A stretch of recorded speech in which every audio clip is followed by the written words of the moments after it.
Hello, English Journal readers! Welcome to our March edition of Ask Kimberly. I love this question this month.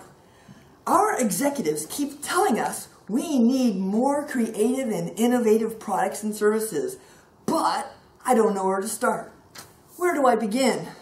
Oh yes, executives often say that they want more creativity, more innovation in products and services, but they also say don't make mistakes and don't fail. So if you want to develop more creative products and services, you have to embrace mistake making and risk taking as a normal part of the business environment. Unfortunately, that's very hard to do because some work environments actually punish you when you make mistakes or fail.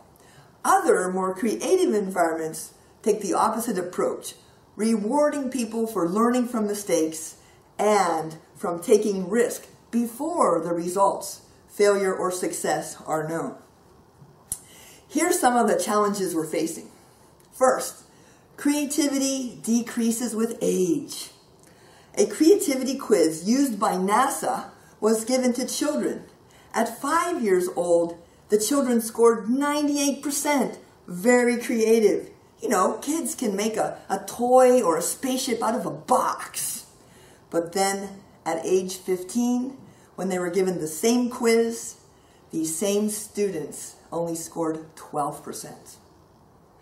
And here's the really bad news. This quiz was given to over 300,000 adults, and you know what they scored? 2%. Just 2%. So by the time we graduate from school, our creativity is crushed. And then, as an adult, our work and life experiences kill the rest of it. So for me, here's my advice. You want to increase creativity and innovation at work? Stop killing it.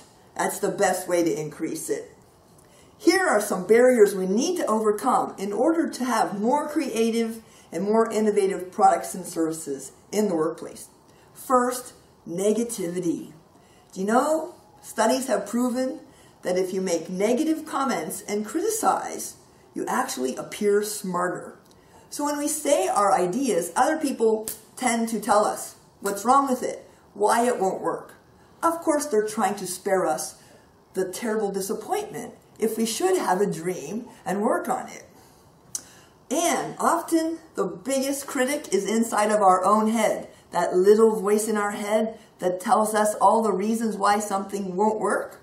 You say you don't have a little voice in your head? It's a little voice right now asking, what voice? The second barrier, assumptions. We tend to set unnecessary limits and constraints on our creative processes. Going back to NASA again. NASA wanted to create a pen that astronauts could use in zero-gravity environment. They spent a lot of time and money creating this pen. What did the Russians do? Just use a pencil. So simple.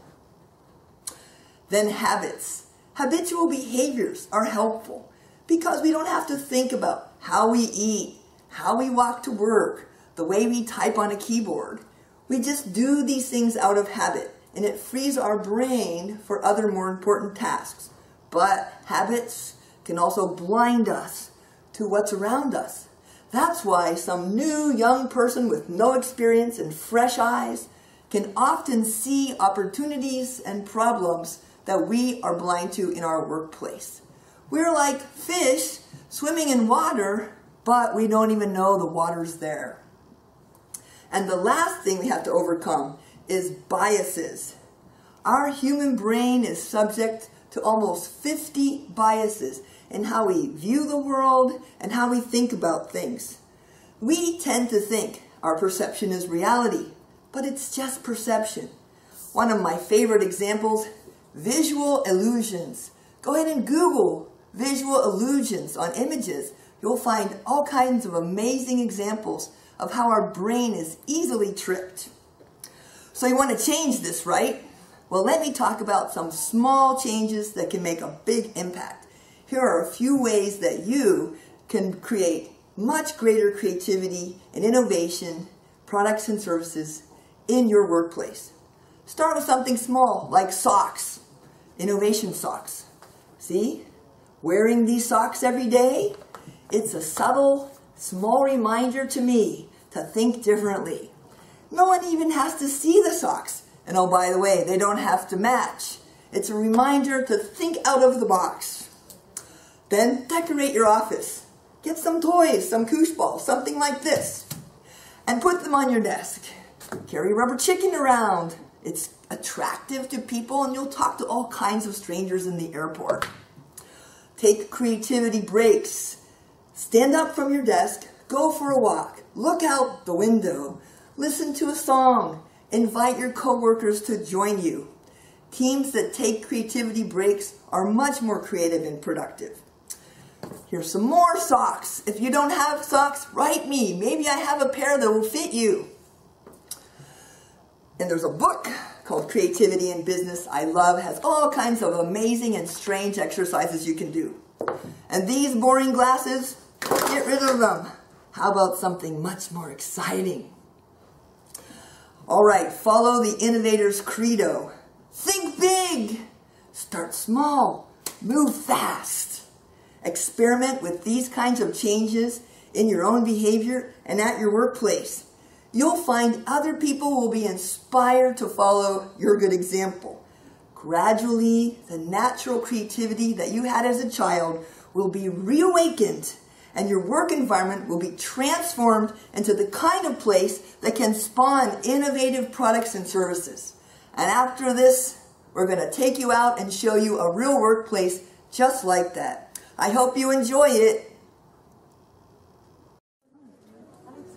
This is what a creative workplace looks like. See, it looks fun, and it's a little bit messy. So if your workplace looks boring, do something about it. Get a few rubber chickens and maybe a couple of koosh balls. Don't forget the innovation socks.